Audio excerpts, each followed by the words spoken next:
And we are live. Hey, everybody, this is Eric Mishi, CEO of SAVE, Suicide Awareness Voices of Education. Today, it is a complete privilege and honor for me to be able to chat with three individuals who are the leading edge of a fight to make social media safer for young people here in the United States, but really throughout the entire world. Little bit about SAVE. It's a 36-year-old Minnesota-based national nonprofit that focuses on suicide prevention.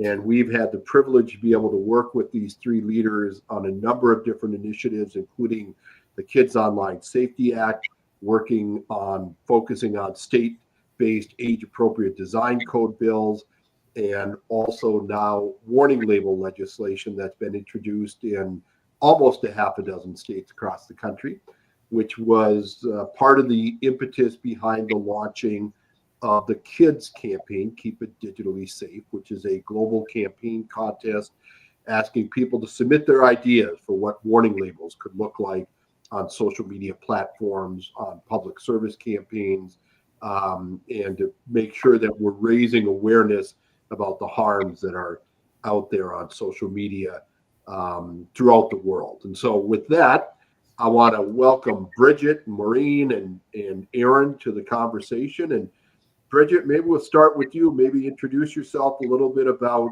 your organization and the work that you do, and we'll kind of start with that. All right.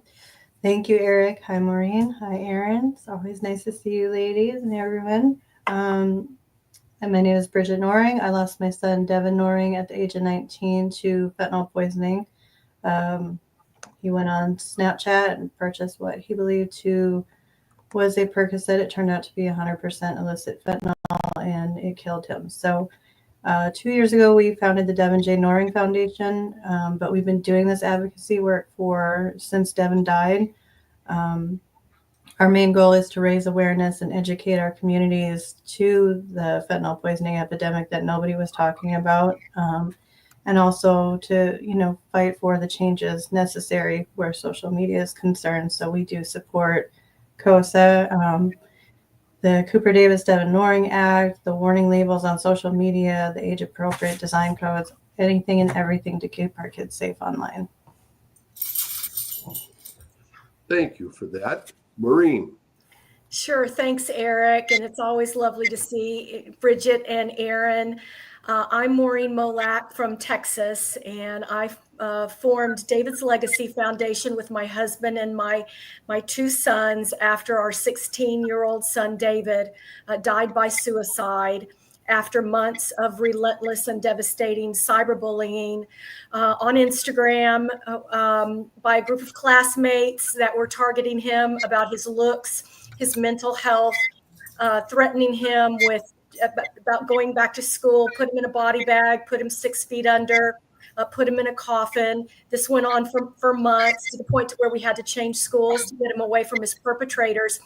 But what we didn't understand at the time is that cyberbullying doesn't require geographic proximity, and it followed him to his new school. Since David passed, we have been working in this space, much like these other ladies that are on this call, just to hold big tech accountable and to provide tools to parents, law enforcement, and other stakeholders that are trying to make the online world a better place. Thanks, Maureen. Erin. Hi, thank you for having me, Eric, and always nice to see you, Maureen and Bridgette. My name is Erin Popolo. I'm from New Jersey. I lost my 17-year-old daughter, Emily, to suicide after about a year of cyberbullying on Instagram and Snapchat. She was an amazing kid. She actually wasn't a big social media kid to begin with, but she was kind of forced online through the pandemic. And honestly, that, it was just the perfect storm, I guess, for her.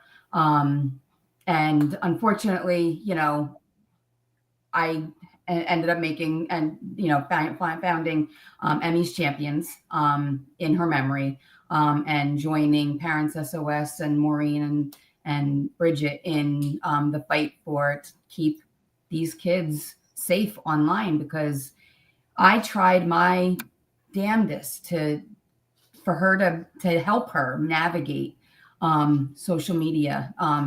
She would report everything to me. It's not like, she was in a room doing it by herself. I was helping her, and I could not help her enough to where I could stop these kids from doing what they were doing to her.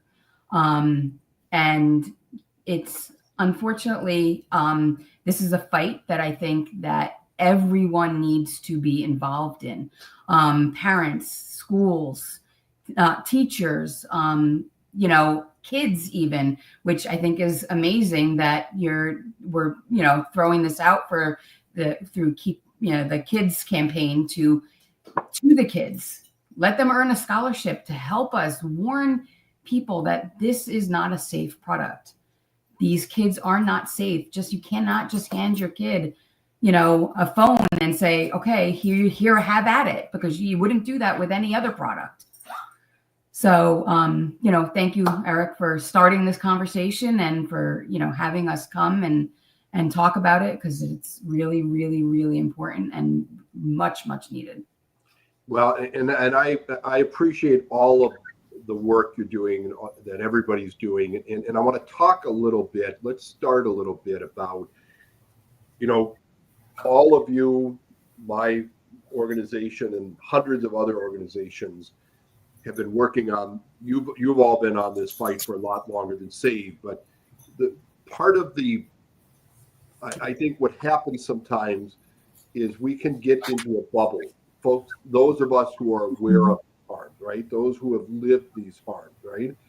And I think there is a much broader swath of parents across the country and the world who really don't understand just how significant these harms are, right? So I think sometimes we can fall into this trap that we assume that everybody else knows what's going on out there. And so for folks that are watching this, or folks that will be watching this, if you were sitting across from a parent, and let's say you had a group of parents who you came in and you sat down and talked to, what is it you would tell them? What kind of advice, what kind of wisdom would you want to impart upon them, both in terms of what are the harms that are there, and what kind of conversations should they be having with their kids?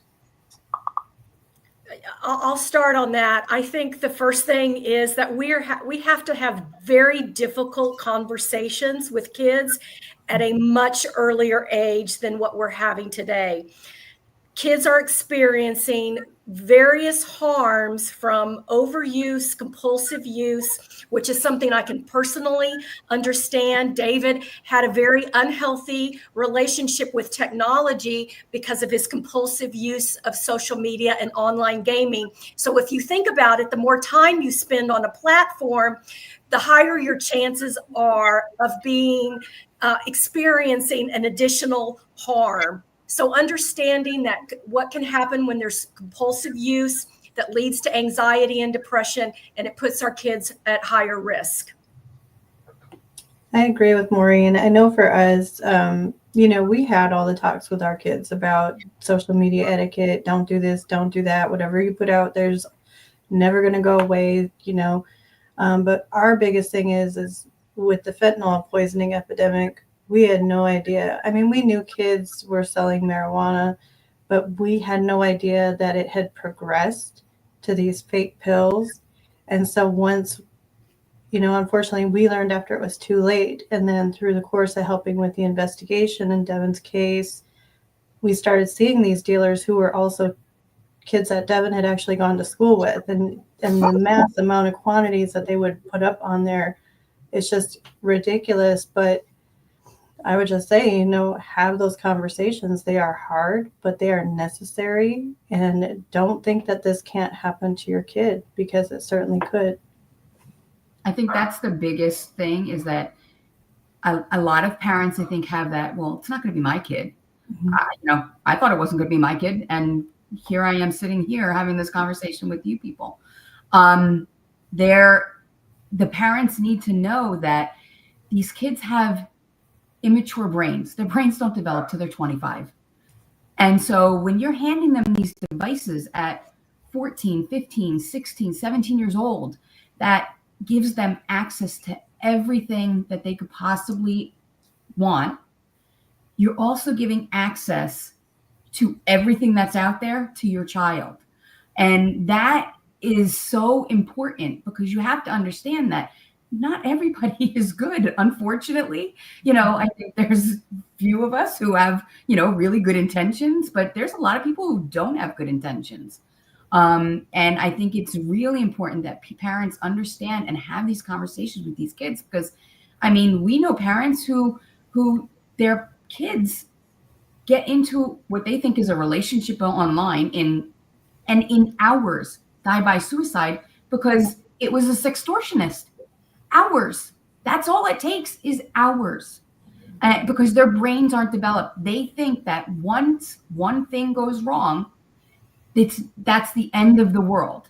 They don't understand this. These are conversations that we need to have with our kids, that, we can help you, and we are fighting to get the social media sites to be accountable and to provide the help, that the tools, at least for parents, to be able to help their children.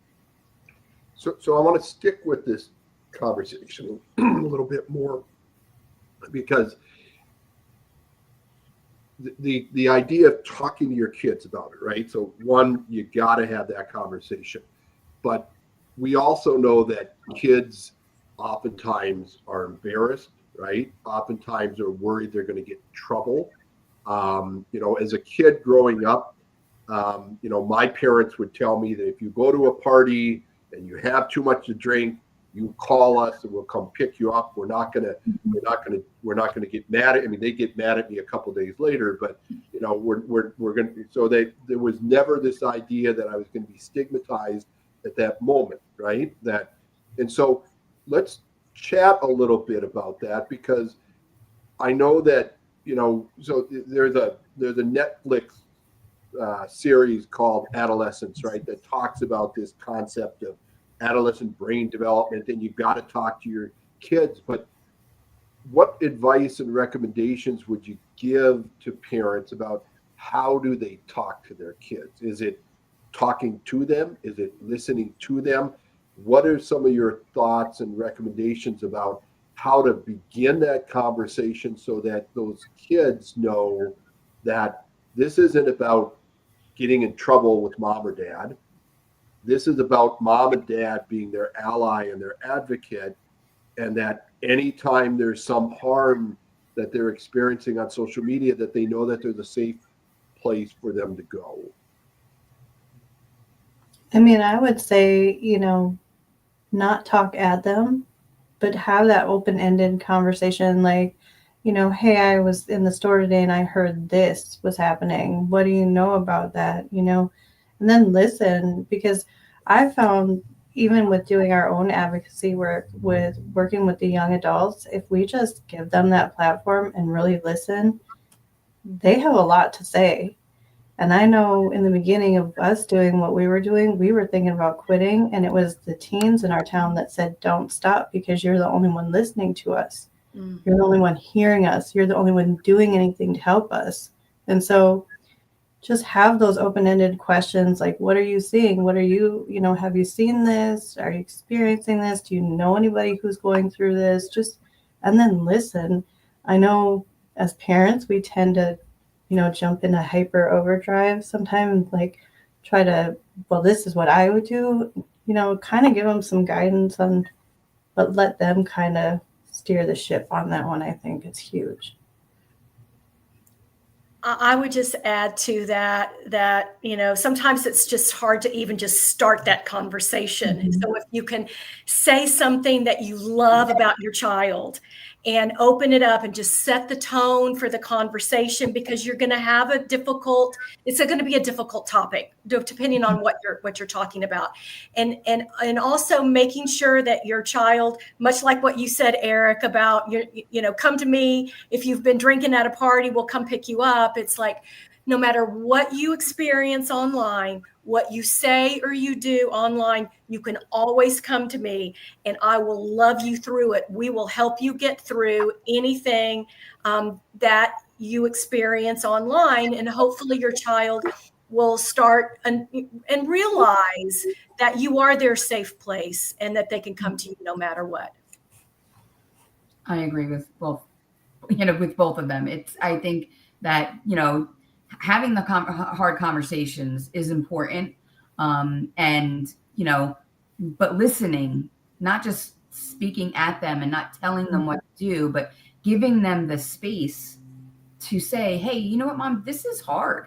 This, dealing with this kid who's, bullying me online, it's hard. How, and give them the space to let you know and let you into their little world, because their world, which seems huge to them, is this space that they're living through. And, we need to listen to what they're at. We can't poo-poo what they're telling us. We can't say like, all right, it's not a big deal. Like, and I think I was guilty of that. I tried to say like, oh, Emma, it's not that big a deal. We'll just delete that person. But that, honestly, obviously it meant the world to her, because she was like, I'm done with this. So, I think we have to really give them the space and, let them feel free to tell us that, you know what, while you may not think that this is a big deal, this is a huge deal to me.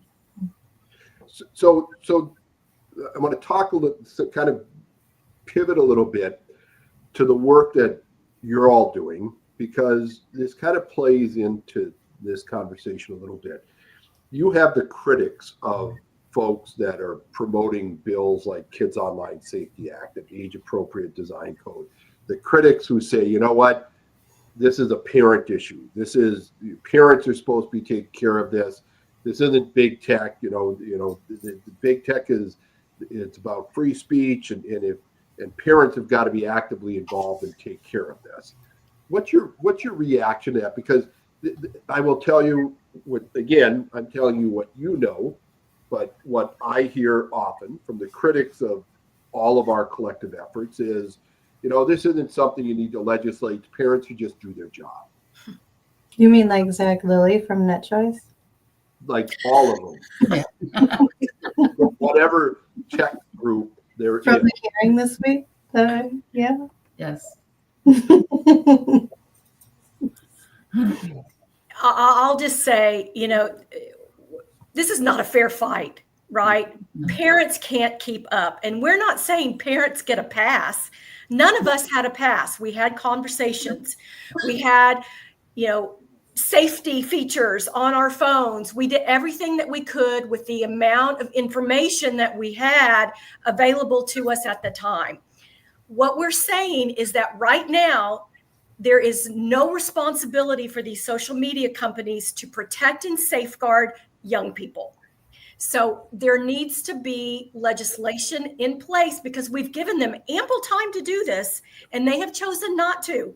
So they need to be regulated and required to put certain safeguards for minors in place and give parents those tools that they need to be able to keep their kids safe online. I agree wholeheartedly. I think it's so, what's happening is, we're not going to put the onus on a parent for putting their infant in a car seat. I don't think my infant needs, I'm just going to hold them on the way home. No, there's a law for a reason. There's safeguards to keep your child safe. Why does that not apply to social media? Social media is not going anywhere. We are completely aware of that. We are not trying to take it down. We're not trying to tell anybody that we're taking away their free speech. Say what you want, but let the parents keep their kids safe by providing us with the tools that we need.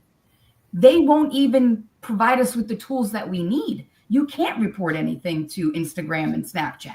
I couldn't even find an email address for anybody. Mm-hmm. They aren't providing us with the basic to be parents who are involved and be able to protect our children. So that's where the accountability lies. Their designs are what's killing these kids. And why are they allowed to design things that will kill kids? It doesn't make sense to me. So the notion, and that's an important thing you just heard here.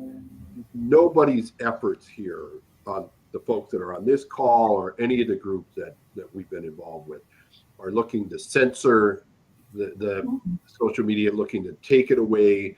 The genie's out of the bottle, right? We're not going to put that back in, right? But as with anything that creates a harm in society, there are guardrails, right? Cars, tobacco products, and things like that, right? And so the key thing here is, if you listen to, as you said, Bridgette, if you listen to the net choice folks, right, they're going to tell you this is all about First Amendment, right? That they want it, that we all want to take away everybody's First Amendment rights, right? I would argue that nothing could be further from the truth, because without access to these platforms, our First Amendment right to be able to speak out and call for these protections would not exist, right? So then go ahead, Bridgette.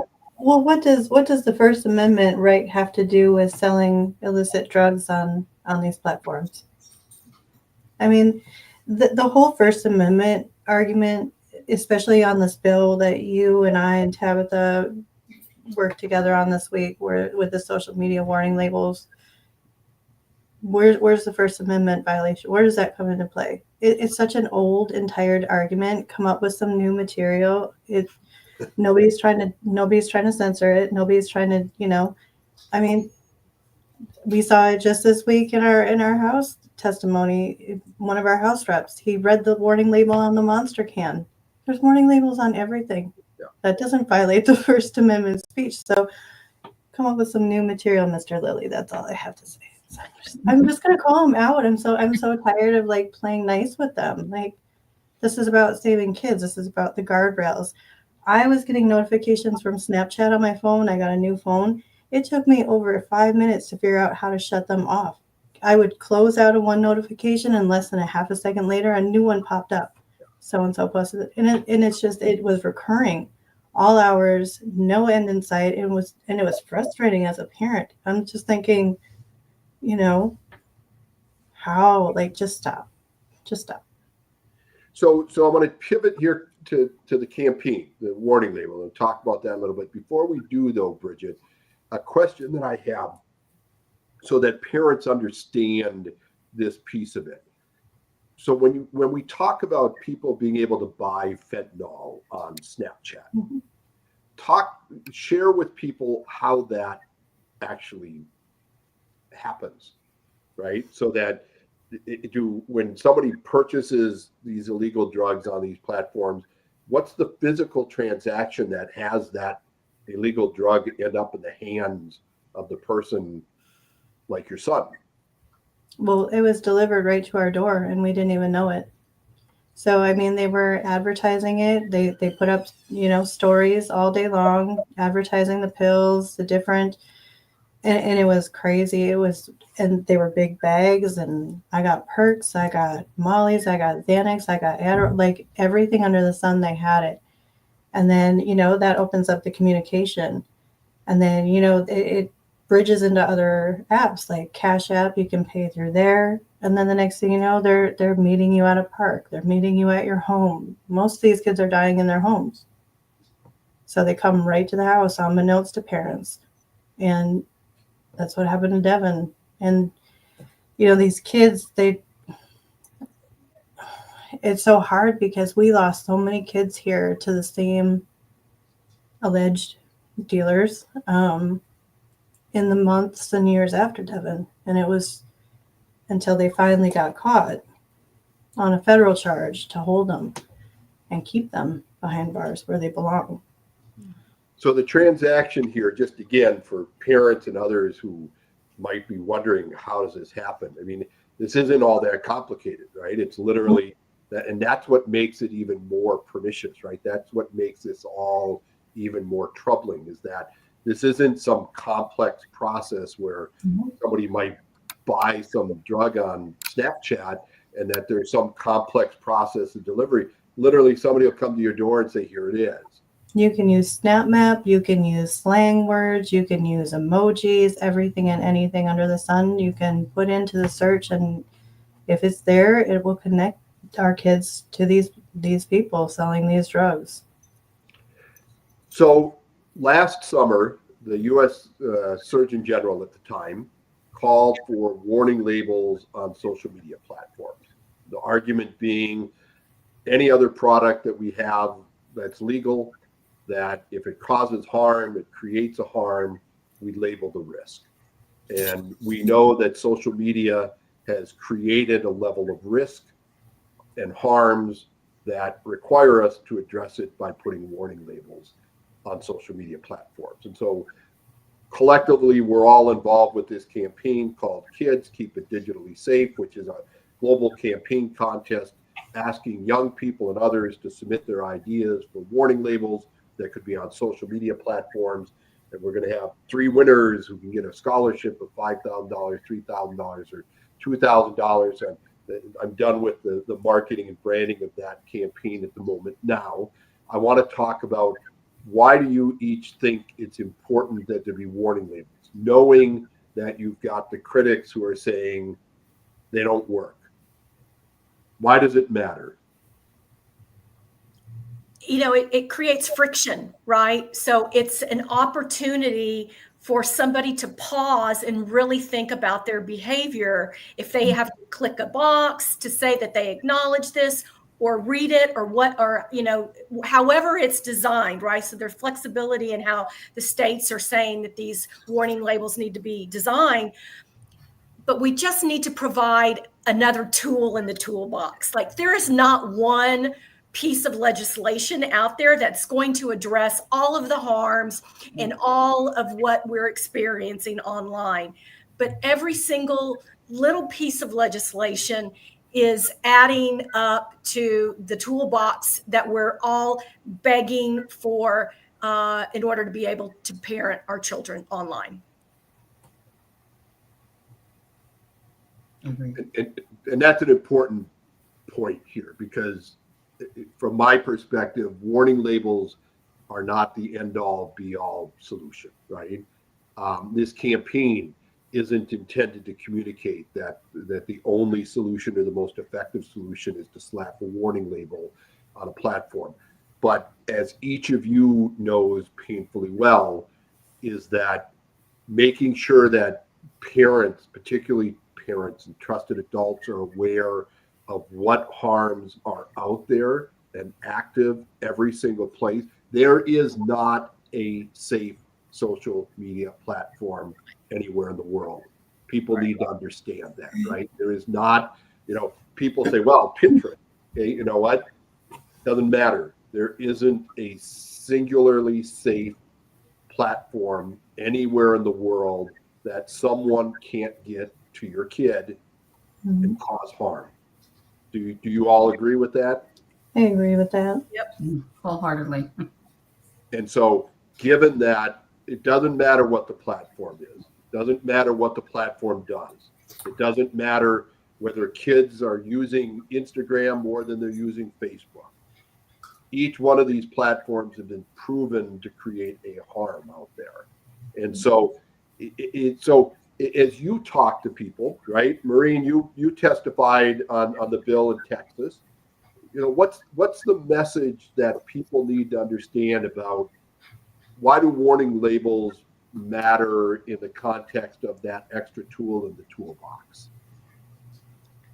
Well, I think probably the most important thing is we're providing education to young people, right? We're letting them know this platform may not be safe for various different reasons. So be aware of what these harms are, whether it's cyberbullying, whether it's drug dealers, whether it's sexual exploitation.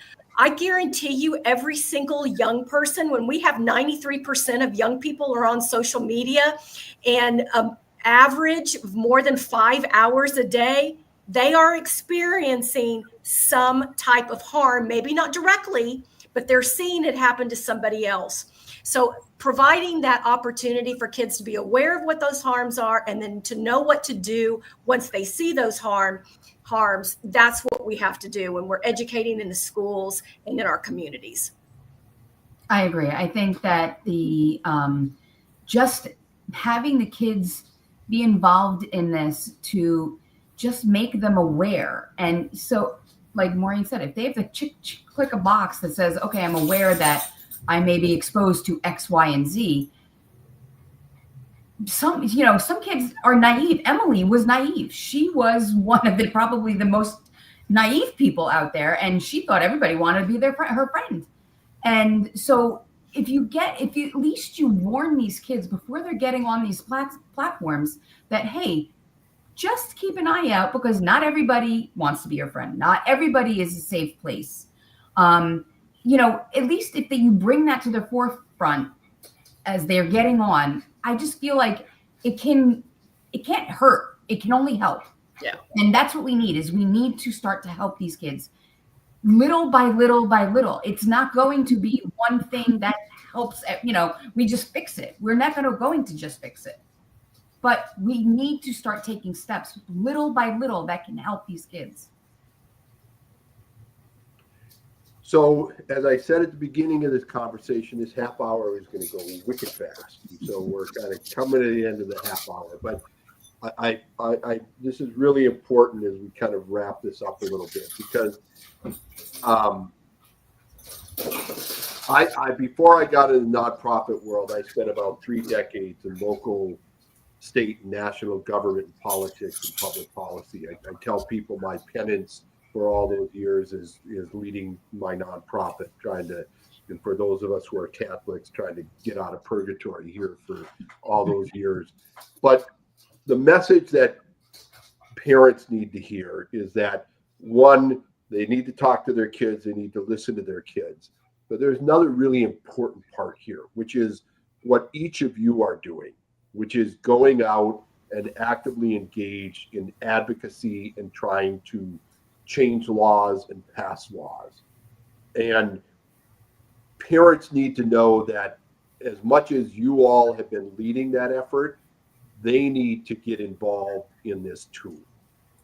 So I don't know if each of you, before you found yourselves in this fight, were ever politically active in the legislative process or in the government process.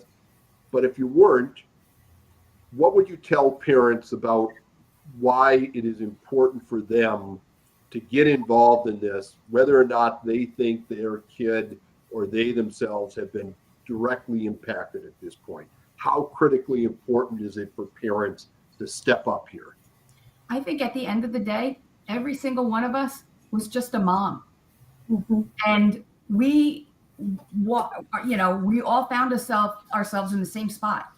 We were just a mom. None of us, I don't think, were politically, engaged in really anything. No one was really, on this legislative fight, any fight for anything. I think we all are just moms, and parents need to know that just being a parent is your number one job, and keeping your kids safe is your number one job. And so I feel like what is more important than trying to keep your kids safe?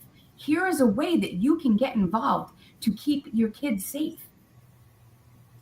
Talking to your kids, getting involved in things. It's critically important, because it's kind of gotten away from us. Social media has gotten away from us, and we need to start to reel it back in. And us 20 parents are not going to do it. We need help in trying to reel this back in.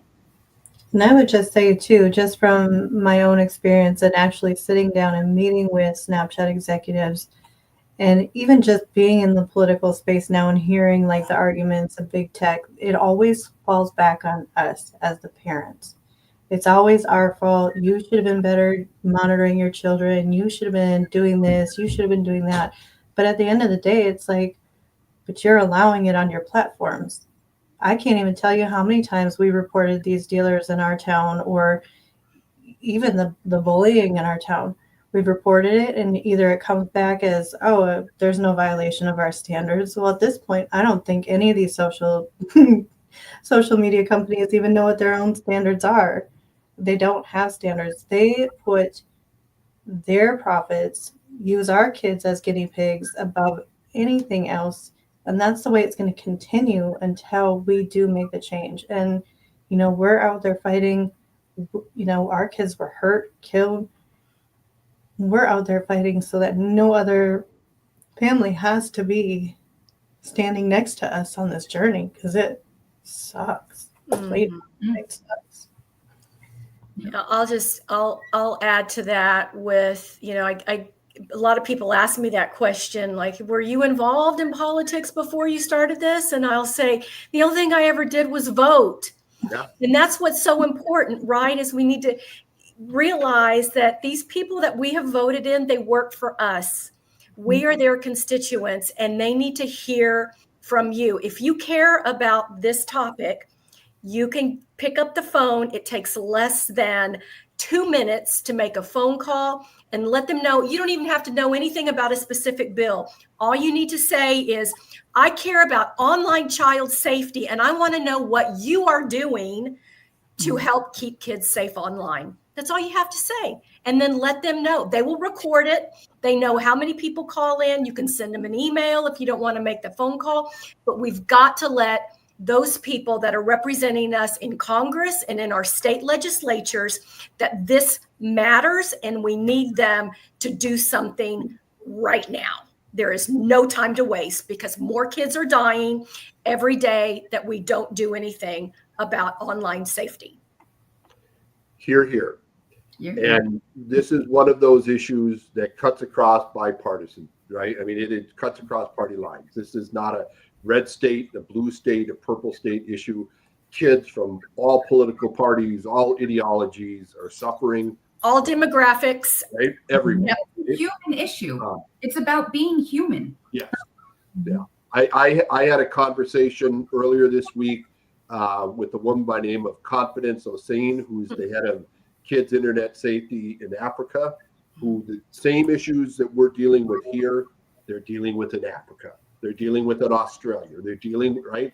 This is not a U.S. only issue. This isn't a white person or a black person issue. This is a human issue. And all of us have got to play a role in this. And so for those of you who want to learn more about each of these great organizations, if you go to the campaign website, keepitdigitallysafe.org, our partner logos are on there. You click it on. You can learn about the important work that the Devin J. Norring Foundation is doing, that Emmy's Champions is doing, David's Legacy Foundation is doing. Get involved in your kids' life about social media. Talk to them. Get involved in public policy. I know that anybody who wants to would be able to reach out to each of you and say, what can I do? And you will be able to tell them what they can do. And so on behalf of my organization, Erin and Bridgette and Maurine, thank you for what you're doing. On behalf of my kids and other people's kids, thank you for what you're doing. We still got a long ways to go here, but I am at my core an optimist, and I think that we will make the work matter by getting the laws passed that we need. Nothing is easy. Anything that needs significant change requires a lot of work. So I want to thank all three of you for your time today and for everything that you do. Thank you. Thank you, Eric. Thank you for what you do. Yes, absolutely. We will all be in touch soon again. Great. Thank Bye-bye. you. Here.